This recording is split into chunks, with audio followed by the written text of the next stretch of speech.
वनक्कम, नमस्ते, सलाम वालेकुम। मैं हूँ आपका बैकपैकर मिल्चीज़। तो अभी बज रहे दोपहर के 3। मैं अपना मेट्रो कार्ड सबमिट करूँगा क्योंकि आपको जैसा पता नहीं है तो मेट्रो कार्ड अगर आप सबमिट कर रहे हो तो आपको 50 रूपल्स जो रिफंडेबल अमाउंट है फिर से मिल जाएगा। तो वैसे भी मेट्रो कार्ड का मैं क्या करूँगा, तो मैं सबमिट कर दूँगा और 50 रूपल्स रिटर्न ले लूँगा।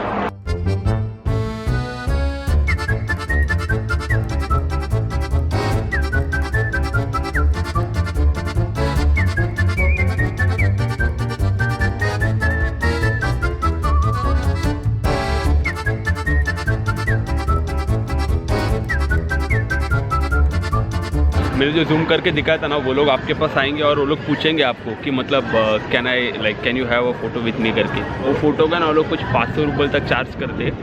तो वो लोग अगर फ़ोटो खिंचवा रहे तो आप खींच मत लो फ़ोटो, थोड़ा देखो, क्योंकि वो लोग आपसे फ़ोटो खींच लेंगे, बाद में बोलेंगे 500 रुपीज़ पे कर। तो इस चीज़ का ध्यान रखो। तो मैंने अपना मेट्रो कार्ड दे दिया है। मेट्रो कार्ड अगर आप सबमिट करोगे ना तो आपको 50 रुपये रिटर्न मिलेगा। बट एक चीज़ का आपको ध्यान रखना है, यहाँ पर मेरा 100 रुपीज़ का नुकसान भी हुआ। कल मैंने मेट्रो कार्ड का रिचार्ज किया था फॉर 200 रुपल्स, और जब मैंने कार्ड सबमिट किया तो मुझे सिर्फ 50 रुपये रिटर्न मिला, जो मेट्रो कार्ड का फ़ी था। मतलब मैंने जब मेट्रो कार्ड लिया तो मैंने 50 रुपल्स रिफंडेबल फ़ी भरा था, वही मुझे रिटर्न मिला। कार्ड के अंदर का जो बैलेंस था वो मुझे मिला नहीं, वो 100 रुपल्स था। इसलिए मैं आप लोगों को यही सजेस्ट करूँगा कि अगर आप लोग मतलब मेट्रो कार्ड ले रहे हो तो 200 रुपये का रिचार्ज करो। 200 रुपये का रिचार्ज करो, उसको यूज़ करो, ख़त्म हुआ तो फिर से 200 का करो।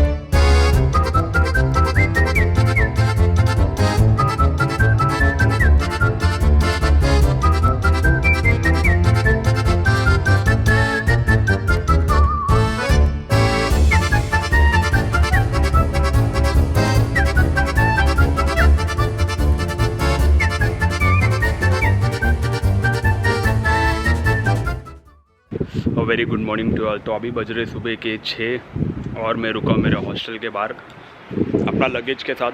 तो मैंने कैब बुक किया है, तो अभी कैब आ रहा है। कल मैंने 1000 रुपये विड्रॉ किया था, बट अभी सीन क्या हो गया, कैब का कुछ 1700 रुपये तक जा रहा है। कल जब मैंने चेक किया था तो सिर्फ 1000 ही था, तो मुझे लगा कि सिर्फ 1000 रुपये होता है, बट 1700 हो रहा है। कैश थोड़ा एक्स्ट्रा रख लो। मैंने सोचा कि कैश एक्स्ट्रा हो जाएगा, फिर वहाँ पे जाके एक्सचेंज कराओ, उसमें आधे पैसे कटेंगे। तो इसलिए मैंने सिर्फ 1000 रुपये विड्रॉ किए थे। बट अनफॉर्चुनेटली कैब थोड़ा महंगा गिर रहा है, और आई थिंक यहाँ पर लेट नाइट का ज़्यादा चार्जेस लगा है। वैसे 40 मिनट्स का ड्राइव दिखा रहा है, फिर भी इतना चार्जेस लगा है। तो पूरा रोड एम्प्टी है। शायद मेरा ही कैब आ रहा है। कैब में बैठ के फिर मिलता हूँ।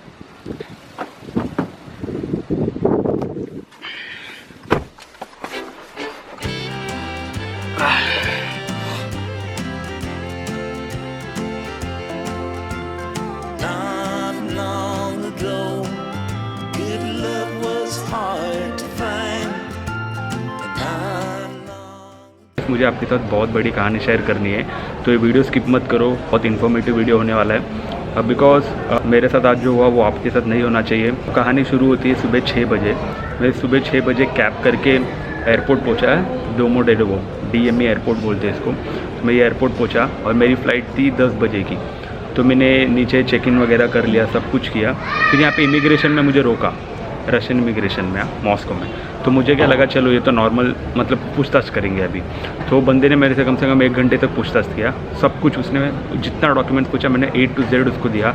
उसको मैंने ये भी बताया कि यूट्यूबर हूँ, उसने चैनल नेम देखा, सब्सक्राइबर काउंट लिख के लिया, वीडियोस काउंट लिख के लिया, सब लिख के लिया। फिर मुझे बोला थोड़ा वेट करो। मुझे क्या लगा, चल इतना कुछ पूछा उसने, मतलब पक्का अपना इमिग्रेशन क्लियर हो जाएगा। मैं फुल ओवर कॉन्फिडेंस में था कि क्लियर हो ही जाएगा। मेरी 10 बजे की फ़्लाइट थी, 9:45 तक देखा कोई आया ही नहीं मुझे पूछने के लिए। तो मैं बार बार गया, उनको पूछता रहा, sir I have a flight, I will miss the flight करके। वो लोग सिर्फ एक ही वर्ड में आंसर दे रहे, वेट वेट। मेरा दिमाग खिसक गया उधर। मैं बोला एटलीस्ट बताओ तो सही हुआ क्या करके। फिर मैं वापस गया, मैं सीधा उनके ऑफिस के सामने खड़े रह गया। मैं पूछा सर बताओ, मतलब like I have to catch the flight and I can miss the flight, ऐसे मैंने सीधा उनको बोला। एयरलाइंस की मैनेजर आई मेरे पास, मुझे बोलती है कि you can not board the flight. मैं थोड़ा कंफ्यूज हो गया, मतलब मैं पूछा उसको tell me the reason why. तो वो बोल रही है कि उन्होंने अल्बानियन पुलिस को वगैरह कॉल विल करके पूछा, ऐसे बोल रहे हैं। बोलते हम लोग ने कॉल विल करके पूछा तो दे आर नॉट अलाउिंग दे रहे। मैं बोला क्यों नॉट अलाउिंग, रिसेंटली इतने लोग जाके आए, मैंने उनको यूट्यूब वीडियोस भी दिखाया दूसरे लोगों का, सब लोग जा तो रहे, तुम कैसे बोल रहे हो कि नहीं जा रहे हो। And Albania is visa free for Indian still 31 दिसंबर। इतना बोलने के बाद भी वो सुन नहीं रही थी। फिर बाद में मैं समझ गया, मतलब कैसा होता है ना, अगर आप वो कंट्री पे गए और वो कंट्री से अगर आप डिपोर्ट हो गए ना, तो वो एयरलाइंस पे भी आता है। तो इसलिए एयरलाइन इमिग्रेशन वाला सेटिस्फाई हो गया था, क्योंकि मैंने सब कुछ डिटेल में दिया। फिर इमिग्रेशन वाले ने क्या किया, इनको बुलाया, मैनेजर को बुलाया, airlines manager, Ural airlines manager को बुलाया उन्होंने। वो मैनेजर ने किन किन से बात की पता नहीं, वो सीधा बोल दी यू कैन नॉट बोर्ड। मैंने उसको पूछा कि मेरा फ़्लाइट अभी मैं रिस्केड्यूल भी नहीं कर सकता, और मॉस्को से एक ही डायरेक्ट फ़्लाइट है तिराना के लिए, वो है उरल एयरलाइन से, बाकी सब कनेक्टिंग फ़्लाइट्स ही मिलते थे। तो मैंने उनको बोला मेरा रिफ़ंड, वो बोली नीचे जाओ ये डेस्क पे आपको मिल जाएगा। मैं बोला मेरा चेक इन बैगेज, उसका भी वो बोली कि ये डेस्क पे जाके पूछो आपको मिल जाएगा। तो मैं गया, बैग तो मिल गया मेरे को, बट फिर मैं वो डेस्क पे गया जहाँ पर इन्होंने रिफ़ंड के बारे में पूछने बोला था। उन्होंने तो सीधा बोल दिया कि जहाँ से बुक किया वहीं से बात कर लो करके। तो मैं सोचा, समझ गया मेरे को कि ये पानी में गया पैसा, कि 13,000 तक मैंने स्पेंड किया था। अब पॉइंट इधर आता है कि मेरा ट्रिप अल्बानिया से ख़त्म नहीं हो रहा था। मेरा ट्रिप अल्बानिया से और भी आगे 1-2 कंट्रीज़ थे, उसको वीडियोस में अपडेट दूंगा। मेरा अल्बानिया के बाद भी और भी 2-3 कंट्रीज़ के प्लान थे। तो मैंने उनको सारा डिटेल्स दिया, accommodation, insurance, flight ticket, intercity flight, सब कुछ दिखा रहा है। फिर भी वो बोलती है कि नहीं हो सकता है। फिर लास्ट में अभी मेरे पास ऑप्शन क्या बचा है, मैं अभी समझो कि मैंने अगर कैंसिल करके इंडिया का रिटर्न टिकट बुक किया, तो मेरा बाकी का जो 4 कंट्री से उनकी फ़्लाइट टिकट गए, और इंश्योरेंस के पैसे तो पानी में गया, तो इतना कुछ पैसा वेस्ट हो रहा था। तो मैंने बेस्ट क्या सोचा कि चलो अभी देखते हैं कि वो बंदी ने सीधा बोला मेरे को कि ट्राई डिफरेंट एयरलाइन, क्योंकि उनके एयरलाइन पे आता है ना वो, तो इसलिए वो बोली कि ट्राई डिफरेंट एयरलाइन। आप लोग भी इस चीज़ का ध्यान रखो, उरल एयरलाइन से ट्रैवल मत करो। फिर बाद में उन्होंने बोला ना सामने से कि दूसरा एयरलाइन ट्राई कर। फिर मैं गया, पेगासस एयरलाइन था। पेगासस एयरलाइन कितने बजे का था, 3:30 बजे का था, और मैं सुबह 10 बजे बाहर आ गया। इसे डिपोर्ट नहीं गए थे, इन्होंने मुझे बोर्ड करने नहीं दिया। फिर मैं ऐसे बैठा रहा हॉल में, थोड़ी देर वेट करता रहा। फिर मैं सोच रहा था क्या करूँ। फिर मैंने सोचा चलो पेगासस में करते, क्योंकि अगर अभी गिव अप करके रिटर्न इंडिया जाता है, या फिर अभी मॉस्को भी रिटर्न नहीं जा सकता हूँ। मॉस्को का मेरा वो जो इन्विटेशन लेटर का वैलिडिटी वो भी ख़त्म हो गया था, टूरिस्ट वीज़ा भी एंड हो रहा था, एक्सपायर हो रहा था, तो मेरे पास ऑप्शन ही नहीं बचा था। फिर मैंने फाइनली सोचा पेगासस बुक करता हूँ, जो होता है देखा जाता है। पेगासस मेरे को बहुत महंगा गिरा, 18,000 गिरा। लास्ट मोमेंट में किया ना, 5 घंटे पहले बुक किया था। पेगासस एयरलाइन बुक किया, कुछ 18,000 गया। 18,000 जाने के बाद फिर चलो मैं सोचा चलो अभी तो हो जाएगा। फिर जाके देखना 3:30 का फ़्लाइट है, वो 6:30 को है, डिले हो गया फ़्लाइट, वो भी 3 घंटे से। अब मैं क्या करूँ, और वो कनेक्टिंग फ़्लाइट था, वो इस्तांबुल जाएगा। इस्तांबुल में 3 घंटे का लेओवर था, उसके बाद इस्तांबुल से तिराना। तो अभी 6 बजे का, 6:30 बजे का फ़्लाइट है मेरा, और इस्तांबुल से, और ये इस्तांबुल पहुँचेगा 9:30 को, और इस्तांबुल में 9:40 को फ्लाइट है तिराना का। तो वो प्रॉब्लम नहीं है, मैंने इनसे कंफर्म किया यहाँ के मैनेजर से। वो बोली कि कनेक्टिंग फ़्लाइट्स का टेंशन मत लो, आपका लगेज टर्की पहुँच जाए, आपका लगेज तिराना पहुँच जाएगा। अगर आप कनेक्टिंग फ़्लाइट्स में अगर आपको डिले हो गया तो हमारा रिस्पॉन्सिबिलिटी, हम लोग आपको दूसरे फ्लाइट में भेज देंगे, उसका टेंशन मत लो बोली। तो अगर इन्होंने इतना बोला तो मैं बोला ठीक है। फिर 6:30 बजे तक वेट किया। फिर मैंने सोचा कि चलो वापस सेम प्रोसेस पूरा किया मैंने, बैग चेक इन करवाया। और बैग चेक इन करवाते टाइम इस बार मैंने पेगासस एयरलाइन से कंफर्म किया, उनको पूछा कि ऊपर जाके रिटर्न नहीं आना है, already I did this in the morning, so this time please confirm weather can I board और नॉट। तो उन्होंने एक्चुअली ना एयरलाइंस पे रहता है ना, तो पेगासस एयरलाइंस के मैनेजर ने क्या किया, उन्होंने इस्तांबुल में मेरा लेओवर है ना, तो वहाँ पर उन्होंने किसी से कंफर्म किया। वहाँ पर उन्होंने कंफर्म किया, मेरे को 10 मिनट वेट कर बोले। उसके बाद उन्होंने बोला okay now you can go. तो मैंने उनको वापस पूछा, अगर if I am going like again if the immigration officer stop me, मैं तो क्या करूँ।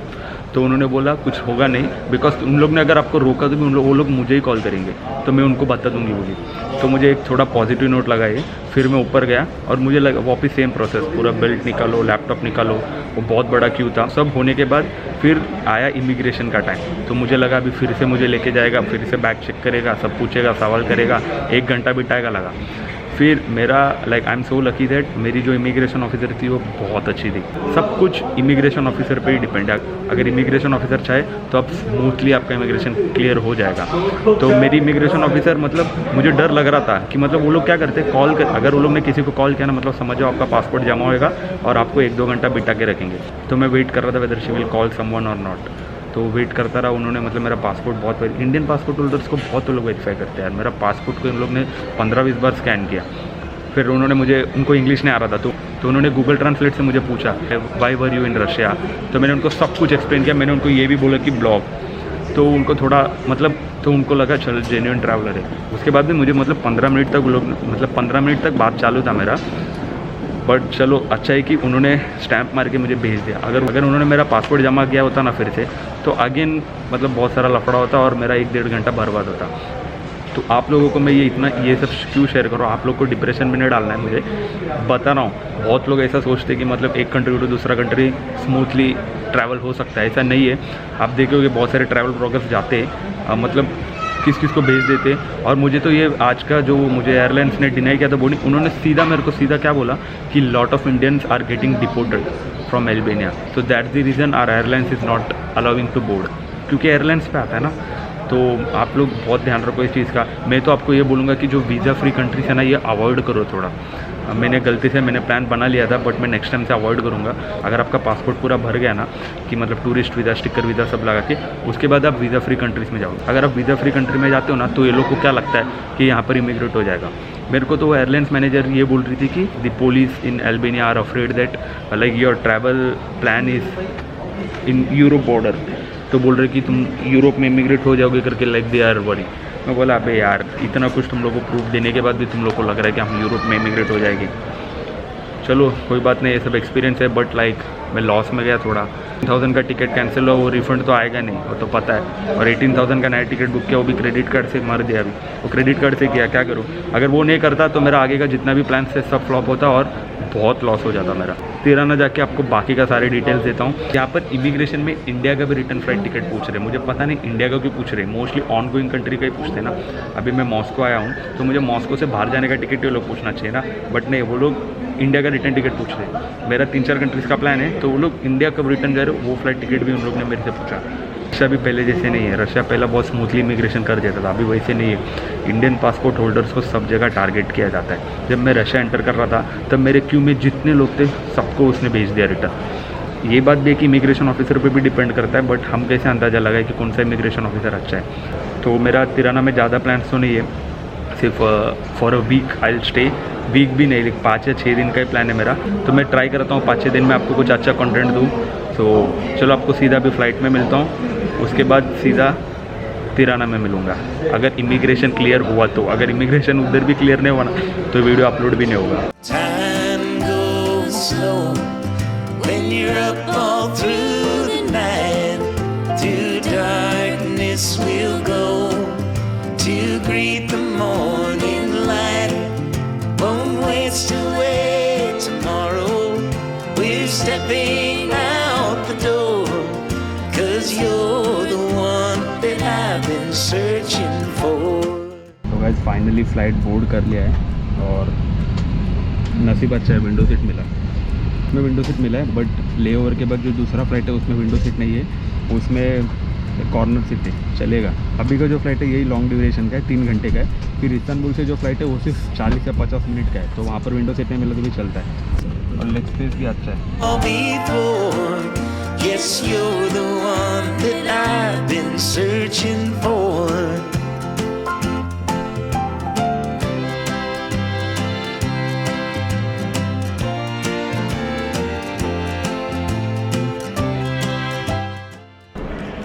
तो गाइस मैं थोड़ा कैश निकालने सोच रहा हूँ, थोड़ा सा कैश निकाल लेता हूँ, क्योंकि अभी अगर बस या कैब से जाऊँगा तो लगेगा।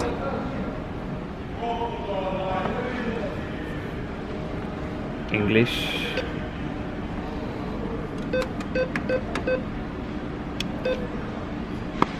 विड्रॉल, चलो फिलहाल सिर्फ 2000 करता हूँ, बाद में ज़रूरत पड़ा तो और कर लेंगे। Transaction fee of 800, know what,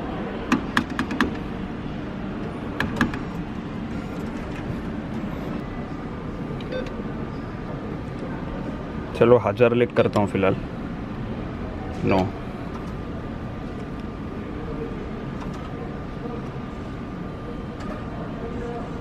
$500 lake cancel, 500 lake.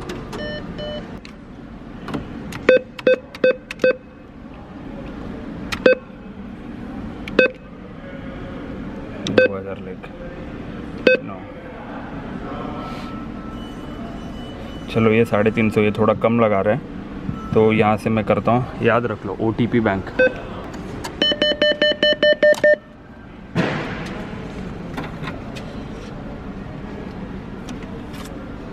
तो गाइस मैं फाइनली तिराना एयरपोर्ट पहुंच चुका हूं। तो मेरा फ़्लाइट वैसे भी, मेरा जो मॉस्को से इस्तांबुल का फ़्लाइट था वो डिले था 3 आवर्स का। मेरा जो मॉस्को से इस्तांबुल का फ़्लाइट था वो ऑलरेडी 3 आवर्स से डिले था, और इस्तांबुल से जो कनेक्टिंग फ़्लाइट था वो लाइक आफ्टर 3 आवर्स था। तो टाइम कॉम्पनसेट हो गया, और जैसे मैं इस्तांबुल पहुंचा 10 मिनट में भाग के दूसरा फ़्लाइट पकड़ना था। तो फाइनली वी आर हियर, और इमिग्रेशन में भी ज़्यादा प्रॉब्लम हुआ नहीं। एयरपोर्ट से बाहर आओगे तो बहुत लोग आपको टैक्सी के लिए पूछेंगे, तो उसके लिए मना कर देना, वरना आपको 2 या 2,500 का फटका गिरेगा। एयरपोर्ट से बाहर आके लेफ़्ट लो, एयरपोर्ट से बाहर आओ और लेफ़्ट लो, ऐसा मिनी बसेस टाइप होगा। और ये लोग 300 लेके चार्ज करते, और ये लोग आपको सेंटर ऑफ द सिटी में छोड़ते, और वहाँ से आपका हॉस्टल वॉकेबल डिस्टेंस पे रहता है। अभी मुझे थोड़ा डर लग रहा है क्योंकि नाइट टाइम है और मैं अकेले हूँ, बट अभी क्या कर सकता हूँ, कैब बहुत महंगा गिरेगा। ऑलरेडी मैंने बता दिया आपको, मेरा फ़्लाइट्स वगैरह कैंसिल हुआ, तो बहुत लॉस में गया हूँ, तो इसीलिए मैं इसमें जा रहा हूँ, वरना मैं भी कैब कर लेता। और ऐसे लग रहा है कि टाइम ट्रैवल करके आया है, क्योंकि इस्तांबुल से जब मैंने फ़्लाइट लिया था तो इट वाज 9:50 PM, और जब तिराना पहुंचा इट इज़ 9:40 PM। मतलब इंडिया से 4.5 घंटा पीछे चलता है अल्बानिया। तो finally welcome to Albania after so many obstacles. मैंने होप छोड़ दिया था लिटरली, मुझे लगा कि डिपोर्ट कर देंगे या फिर रिटर्न चले जाऊंगा, क्योंकि वहाँ से तो निकल गया था इतना ऑब्स्टेकल्स के बाद। अगर यहाँ पर इमिग्रेशन वाले ने रोक लिया तो फिर हो गया, everything is sorted out as of now. तो अपन जाएंगे हॉस्टल, जाएंगे। तो मैं हॉस्टल जाके आज कुछ व्लॉग नहीं करूँगा, कल सीधा सुबह आपको हॉस्टल का टूर वगैरह देता हूँ। मैंने 2000 लेक विदड्रॉ किया, उसका कटे 19 यूरोस, एंड इंडियन करेंसी का वैल्यू थोड़ा हाई है एज़ कम्पेयर टू लेक। आज की तारीख में ₹1 का वैल्यू है 1.44 लेक, अल्बानियन लेक। हाँ, अल्बानियन लेक। तो मेरा 19 यूरोस कटे, ज़्यादा नहीं कटा, अराउंड 1600 रुपये तक कटे, और मेरे पास 2000 रुपये। तो चलो अभी फ़िलहाल इसे काम चला लेता हूँ, बाद में सिटी सेंटर में जाके कल मनी एक्सचेंज कर लूँगा। तो मैं वीडियो को यहीं पे वाइंड अप करता हूँ। आपको मैंने जितना हो सकता है उतना इन्फॉर्मेशन दे दिया है, और ATM का मैंने नाम भी दिखाया, वही ATM से लो, बाकी ATM में बहुत चार्ज करेंगे। So that's pretty much for this video. If you have spent your precious time watching this video till here, then don't forget to hit the like or the dislike button. Also do suggest your thoughts in the comment section. As usual, dream bigger, achieve bigger, and stay away from negativity. Having said that, signing off. आपका backpacker Mel Cheese. Looking to the stranger leaves you broken on the floor.